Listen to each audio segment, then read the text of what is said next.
They didn't break you. They freed you. That's what they never expected. When they betrayed you, they assumed you'd fall apart. But what they got was silence.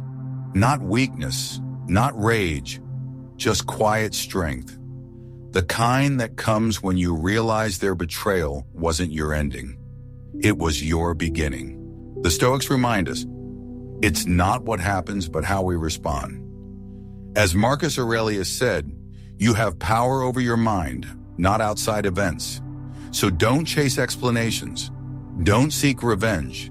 Let your healing do the talking, because nothing disturbs a betrayer more than your calm detachment and quiet rise. This isn't about getting even. It's about getting clear, rebuilding, reclaiming peace. And when you become untouchable, they're left with the consequences of their own character. If this speaks to you, like this video, subscribe and stay with me. Because what comes next isn't noise. It's power, Stoic power, and it begins now. Number 1. The nature of betrayal and the Stoic response. Betrayal doesn't just hurt. It destabilizes your sense of reality. It makes you question your judgment, your value, even your past. Because betrayal never comes from enemies. It comes from those you believed would protect your absence.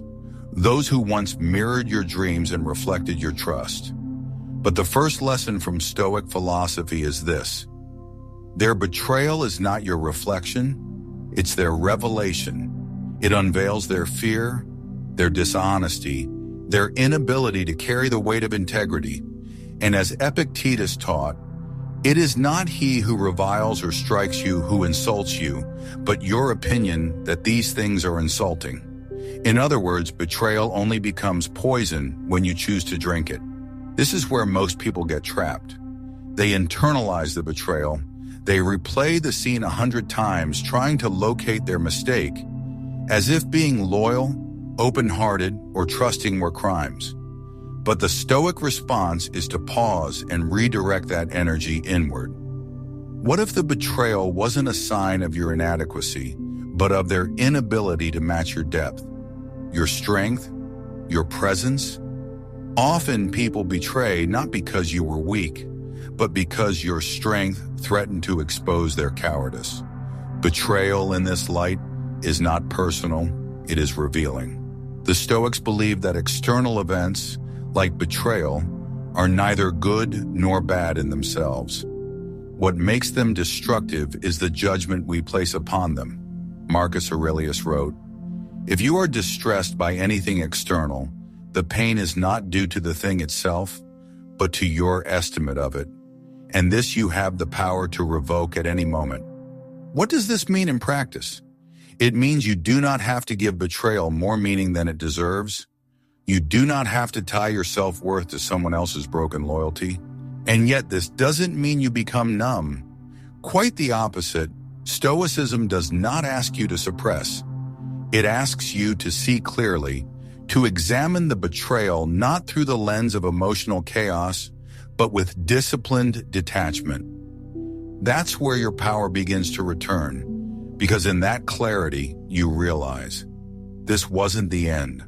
This was the unveiling, a divine filter, a painful mercy. Life has just removed someone who was silently sabotaging your peace. Take the story of Oprah Winfrey. Early in her career, she was betrayed by colleagues who resented her success. They attempted to discredit her, to tarnish her image, but she didn't respond with revenge or public outrage. She focused on her work, her message, her audience, and that quiet commitment to growth eventually eclipsed every voice that tried to destroy her. Today, her influence stands as proof that personal integrity outlasts temporary betrayal. That is Stoic power, not loud, not reactive, but enduring. This is the core of the Stoic view. Betrayal is a teacher. It strips away illusion. It reveals who people really are. And more importantly, it shows you who you are becoming. The Stoics didn't chase apologies or demand closure. They observed human nature and acted in accordance with virtue. When someone wrongs you, they reveal their nature. Your job is to respond in a way that protects yours. Seneca once wrote, "The wise man is content with himself, not because he's isolated or indifferent, but because he knows his value is not up for negotiation." So when betrayal strikes, the Stoic doesn't collapse. He returns inward. He reclaims his dignity not through confrontation, but through clarity. He recognizes that when someone chooses deception over honesty, it is their soul that suffers the greater wound, not his. Of course, none of this is easy. Betrayal hits the deepest layers of trust. It makes you second-guess not only them, but yourself. And yet that is precisely where transformation begins. When you stop asking, "Why did they hurt me?" and start asking, "What does this reveal? What am I being called to strengthen?" In this shift, you stop being a victim of betrayal and you become a witness to it. And from that witness position, you gain wisdom, detachment, and finally peace. This shift is not passive, it is deeply active. It is choosing not to respond to chaos with chaos. It is choosing to set boundaries instead of burning bridges. It is allowing someone to exit your life without dragging your character down with them. Because once someone betrays you, their role in your life is no longer to be trusted. It is to be studied quietly from a distance. And the beauty is, once you stop resisting the truth of their betrayal, you start embracing the truth of your own becoming. You stop bleeding for people who wouldn't even hand you a bandage. You stop explaining yourself to those committed to misunderstanding you. And in that silence, in that sacred stillness, you begin to heal. Not to get back at them, but to get back to you. So if you've been betrayed, don't rush to mend what was fake. Let it fall. Let it clear your path. The Stoic doesn't chase, doesn't argue, doesn't avenge. He ascends. He watches the fallout from a place of peace, knowing that those who trade loyalty for ego always pay a hidden price. But you gain something greater: wisdom, clarity, and the unshakable strength of someone who finally sees. Because in the end, betrayal doesn't destroy you, it refines you. Number 2. The power of silence and non-reaction. There is a kind of silence that unnerves manipulators, not the silence of fear, but the silence of power. It's the kind that doesn't beg for closure or chase understanding. It doesn't raise its voice. It simply steps back, calmly, and refuses to engage. That silence, it's not avoidance. It's mastery. It's self-respect in its most disciplined form. And to the Stoic, it is a sacred form of strength. You see, when someone betrays you, they expect noise. They expect emotional collapse. They want proof that they mattered, that they left a wound. So the world teaches you to shout, to prove, to argue, but Stoicism teaches the opposite. Withdraw, observe. Do not give them your fire, Epictetus said. If someone does wrong, it is their problem. Your task is to remain true to your own nature. That nature is composed, rational, unshaken by external chaos.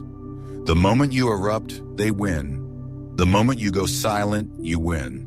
Manipulators don't thrive in silence. They suffocate in it. They need your reaction because it feeds their ego. It gives them relevance. But when you refuse to react, you force them to sit in the echo of their own behavior. That silence becomes a mirror, and what it reflects is often too much for them to handle. They are left not with you, but with themselves, and that, to them, is punishment enough. But don't mistake this silence for denial. It isn't pretending nothing happened, it's acknowledging everything. And still choosing not to bleed out loud, Marcus Aurelius wrote, "You don't have to turn this into something. It doesn't have to upset you. The power isn't in suppressing the pain, it's in deciding what the pain means and who gets access to it. Not everyone deserves a front row seat to your healing. Look at Maya Angelou, betrayed. At a young age, she fell silent for years. But in that silence, something deeper grew. She listened. She watched. She developed a voice that later shook the world. That's what silence does when you honor it. It sharpens the soul. It refines the message. It prepares you for something greater than reaction. Purpose. Even in public life, this truth remains.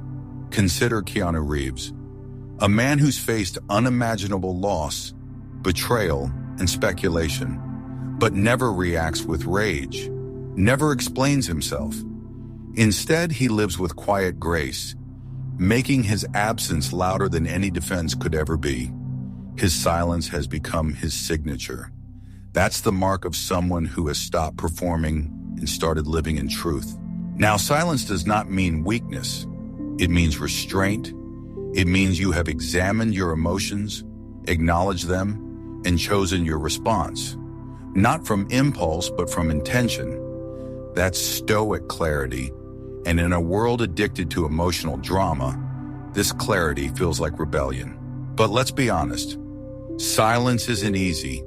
It feels like surrender, like doing nothing, like letting them win. But that's the illusion, because while they wonder why you've gone quiet, you're reclaiming something they never valued. Your inner space, your time, your energy. You are no longer their stage. And here's the deeper truth. When you stop reacting, you start noticing. You see how much of your life was spent trying to explain yourself to people who didn't want to understand. You see how draining it was to fight for clarity in conversations built on confusion. Your silence becomes a sacred wall. And behind that wall, you grow, you repair, you build a life that no longer includes the people who broke it. Seneca once said, "To be everywhere is to be nowhere." And the same applies to your energy. If you are constantly reacting, you are constantly scattering yourself. But the Stoic withdraws, not out of fear, but out of focus. He guards his peace like a fortress. And inside that peace, he finds the clarity others spend their lives avoiding. The Stoic silence is not always outward, it can be internal. A refusal to let someone occupy your mind. It's a mental unclenching, a refusal to obsess, to seek justice, to mentally rehearse what you'll say if they ever come back. True silence is when even your thoughts become sovereign, when they no longer rent space in your head, even in secret. This is how you break the cycle. You don't match their chaos. You don't argue with their lies. You give them what they never expected. Your indifference, not to dehumanize them, but to finally humanize yourself. To stop being the one who always explains, who always absorbs, who always bleeds. So next time someone betrays you and waits for the outburst, don't give them the performance. Give them the quiet. Let them feel the gravity of their choices without the cushion of your reaction. That's silence. That's not revenge. It's evolution. The Stoic doesn't fight fire with fire. He removes the oxygen. He lets the flame die in their own hands while he walks away, untouched, unshaken, and deeply at peace. Because silence is not the absence of power. It is its highest form. Number 3. The karma of natural consequences. You don't have to curse them. You don't have to chase justice. You don't even have to speak their name again. Because life, quiet and unrelenting, already knows how to deliver consequence. The Stoics never believed in mystical karma. What they believed in was far more grounded and far more certain. They believed in the natural, inescapable laws of character, that what you sow, you eventually reap, not through divine wrath, but through the quiet erosion of the soul. When someone lies to you, discards you, or violates your trust, it can feel like they got away with it, like they played the game, cheated and still won. But Stoicism whispers, be still, observe, wait. As Epictetus put it, it is not things themselves that disturb us, but our judgments about them. In other words, your peace is not disturbed by what they did. It's disturbed by your need to see them punished. The moment you let go of that need, you begin to heal. And while you rise, they slowly sink. Not because you push them down, but because they were always sinking. The Stoic doesn't chase vengeance because he understands something deeper. A person cannot outrun the consequences of who they become. People who betray others often live in short-term victories. They bounce from connection to connection, taking what they can, leaving behind confusion and hurt. But over time, they build a life made of sand. No roots, no depth, no loyalty, and eventually it collapses, not all at once, but piece by piece. Reputation, relationships, inner peace, all of it begins to fall. Take the example of Lance Armstrong. For years, he stood as a symbol of resilience, excellence, and victory. He was praised, admired, believed. But behind the fame was a string of betrayals, of shortcuts, of deceit. And when the truth emerged, when life's quiet laws finally caught up, it wasn't a scandal, it was gravity. The fall was not sudden, it was inevitable. Because truth, like nature, is patient. It waits. It doesn't need permission to surface. Marcus Aurelius reminded himself, the soul becomes dyed with the color of its thoughts. If you live in deception, your inner world slowly reflects it. You may fool others. You may fool the world. But you cannot fool yourself forever. And this is what betrayers never escape. The mirror, not the one in their bathroom, the one in their mind. The one that reflects their character back to them when no one else is watching. This is why you, the one betrayed, don't need to act as judge. You don't need to shout your side, convince others, or track their downfall. Seneca wrote, "He who does wrong to himself." Their betrayal is already the seed of their suffering. Your task is not to punish them, it's to protect your own soul from corrosion. Resentment is a slow poison. Justice will come, but it must never be your obsession. The Stoics taught us that all things unfold according to nature. That includes consequence. They understood that no action happens in isolation. Every decision we make shapes our future. So when someone breaks your trust and walks away with a smirk, don't waste your breath. Their path is already shifting beneath their feet. What they took with dishonesty will never bring them peace. What they gained will slip through their hands like water. You may never see their consequences. You may never hear their confession.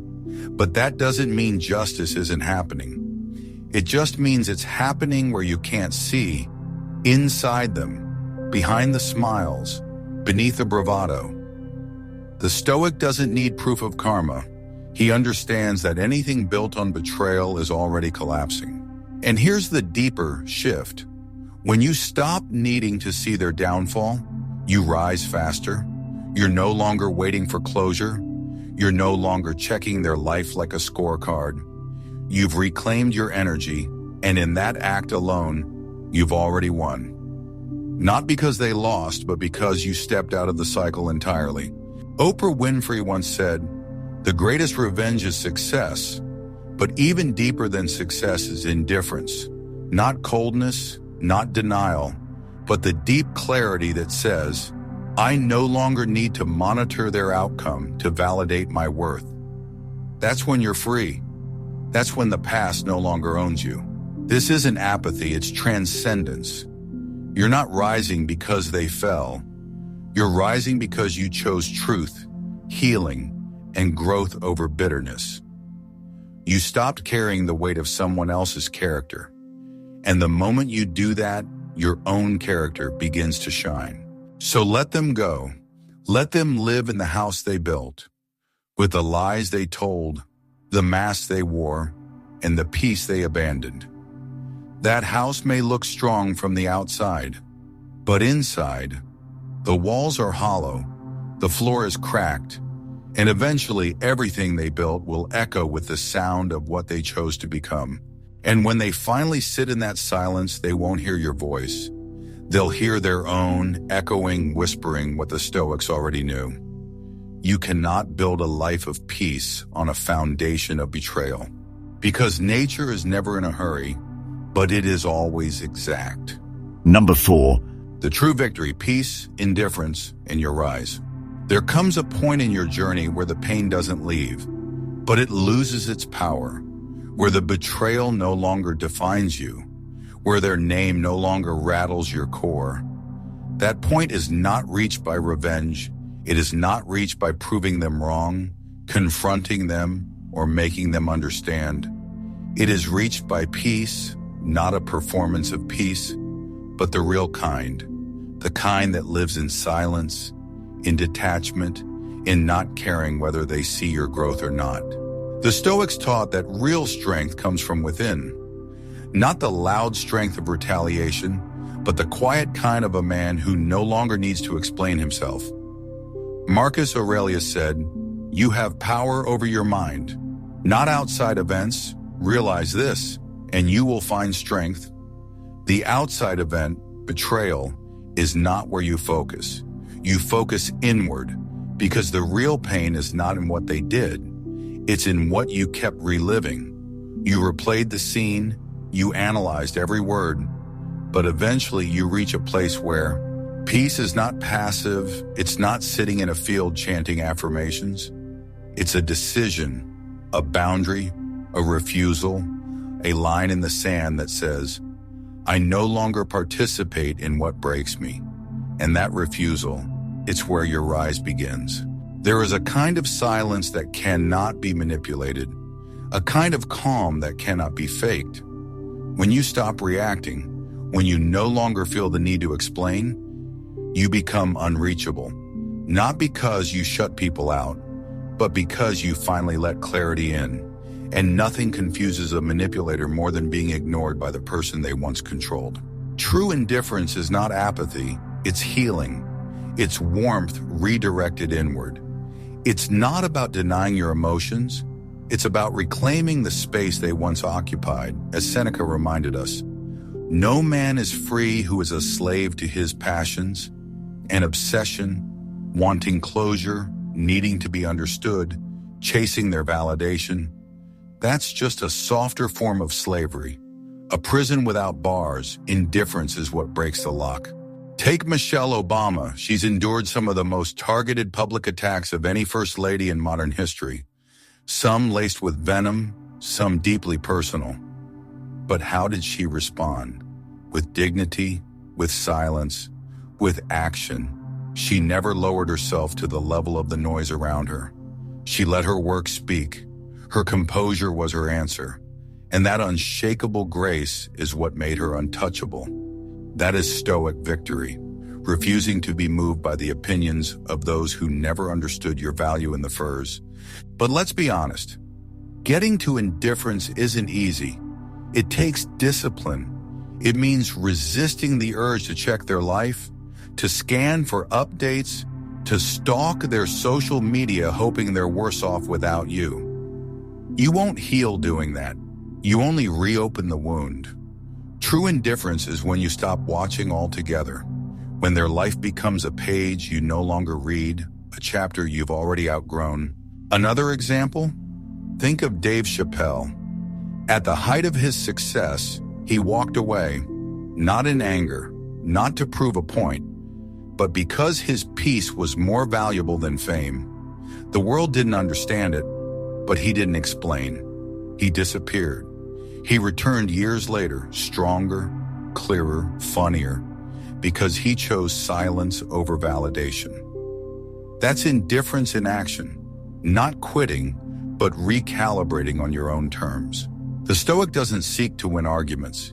He seeks to win back his attention, because attention is the currency of peace.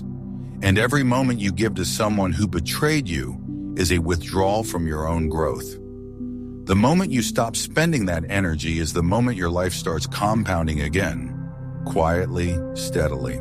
You begin to realize you don't need to be seen. You don't need them to know you're okay. You just need to be okay. And you can be, even without closure, without justice, without their apology. You learn to close the chapter not because it makes sense, but because your peace demands it. This is not weakness, it's sovereignty. You're no longer a character in their drama. You're the author of your own story, and your story is no longer about proving anything. It's about becoming someone who lives above it all, someone who no longer responds to disrespect with reaction, but with removal, with silence, with stillness. So let them wonder. Let them imagine what you're thinking. Let them feel the chill of your indifference. Because in truth, your peace is louder than your pain. It speaks without needing a voice. It says, you no longer have access. And the irony? That absence, your calm, your rise, your refusal to be pulled back, is the one thing they never expected. It's what they can't unfeel. You don't need revenge. You don't even need to be remembered. You just need to keep rising. Because the truest form of revenge is no revenge at all. It is peace. It is stillness. It is becoming someone they can no longer reach. Not because you hate them, but because you've healed. Number 5. Reclaiming dignity and becoming untouchable. There comes a moment, not loud, not cinematic, when you simply stop waiting. Not because you've given up on them, but because you finally return to yourself. The self before the confusion, before the justifications, before the pain. The version of you who stayed silent when they lied, who tolerated less than what you deserved. That version no longer exists. And the one standing here now? He's not angry. He's awake. To reclaim your dignity is not to shout, not to post cryptic quotes, not to parade your healing. It is to return, quietly, powerfully, to the place within you they could never reach. Seneca wrote, "It is the power of the mind to be unconquerable." That is what dignity is, an internal truth that doesn't need permission to exist. You don't beg for closure. You don't rehearse the final speech. You just stop needing anything from them at all. Most people, after betrayal, wait. They wait for an apology, for karma, for the moment the other person finally understands what they lost. But the Stoic refuses to wait, because waiting keeps you in orbit around someone who already left your world. Epictetus reminded us, freedom is the only worthy goal in life. And emotional freedom begins the moment you realize their understanding is not a requirement for your peace. Think of Taylor Swift. She's lived through betrayal in full view of the public. Heartbreaks turned headlines, trust broken under bright lights. But instead of staying trapped in victimhood, she created. She transformed her experience into music, into art, into reinvention. She reclaimed her narrative. She stopped chasing validation and became the narrator of her own story. That's Stoicism at work. Not suppressing emotion, but alchemizing it. When you reclaim your dignity, you stop fantasizing about what you'd say if they came back. You stop hoping they'll acknowledge your worth, because the truth is, some people never will, and you no longer require it. Their validation was never the foundation of your value. And once you realize that, you stop being breakable. Becoming untouchable doesn't mean you're numb. It means you've grown. It means you've learned how to feel pain without being owned by it. It means you've cried, you've raged, you've grieved. But you didn't let that storm define your weather forever. Over time, the emotions settle, and what's left is stillness. Not because you lost the ability to care, but because you finally chose who and what is worthy of your care. Here's the paradox. When you stop waiting for them, they often come back. Not because they've changed, but because they can feel that your energy has. Your silence becomes louder than any speech. But by then you've changed. You've outgrown the part of you that longed for their presence. And when they return, they find someone unfamiliar, someone whole, someone unavailable. Not out of cruelty, but clarity. Oprah once said, "True forgiveness is when you can say, 'Thank you for the experience.'" That's not weakness, that's wisdom. Forgiveness is not about letting them off the hook. It's about freeing yourself from the need to hold it. It's the deep understanding that your healing was never about them. It was about you choosing yourself again. When you're untouchable, you don't just set boundaries, you embody them. You don't explain them. You don't defend them. You live them. People may test them. They may try to re-enter, but your silence becomes the door. And that door no longer needs to be slammed shut. It's already sealed by distance, time, and the growth they refuse to match. Think of Brené Brown. She speaks openly about vulnerability, courage, and betrayal, not from a place of bitterness, but from the depth of self-examination. Her boundary is her voice, her clarity. She doesn't need to scream to be heard. She doesn't seek revenge. She seeks understanding. And because of that, her presence radiates calm strength. That's what untouchable looks like in real time. Not immune to pain, but no longer controlled by it. And so, when they knock again, because many do, they'll find that the version of you they knew no longer lives here. You've moved out, emotionally, spiritually. You've stopped playing the role they assigned you, and now your life is your own. Not a performance, not a reaction, just peace, pure, steady peace. This is what it means to reclaim your dignity, to walk with your head high, not because you want them to see you, but because you see yourself again. You feel your worth again, and no one, no matter how close they once were, can take that away from you. Because the final act of healing isn't revenge, it's becoming someone they can never hurt again. Someone who no longer waits, no longer hopes, no longer bleeds for what's already behind them. Because when you become untouchable, it's not that you build walls, it's that you build roots, deep ones, anchored in truth, in values, in a calm that can't be manipulated. That's what they never expected.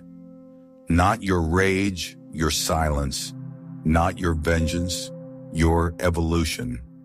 And from those roots, you grow into someone whose presence no longer depends on anyone's permission to be whole. That is untouchable.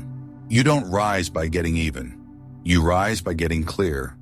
Clear on who you are, clear on what you allow, and clear on what you will never tolerate again.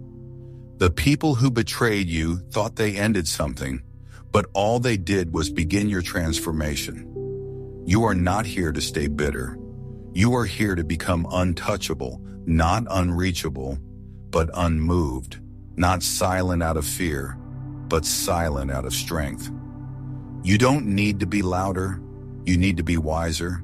You don't need closure. You need clarity. So wherever you are on this journey, whether still bleeding or already rebuilding, know this: every betrayal was a redirection, not toward revenge, but toward revelation. If this spoke to something deep inside you, like it reminded you of the person you're becoming, don't just move on. Like this video, subscribe, and stay with me, because your healing isn't just personal, it's philosophical, it's stoic, and it's just beginning.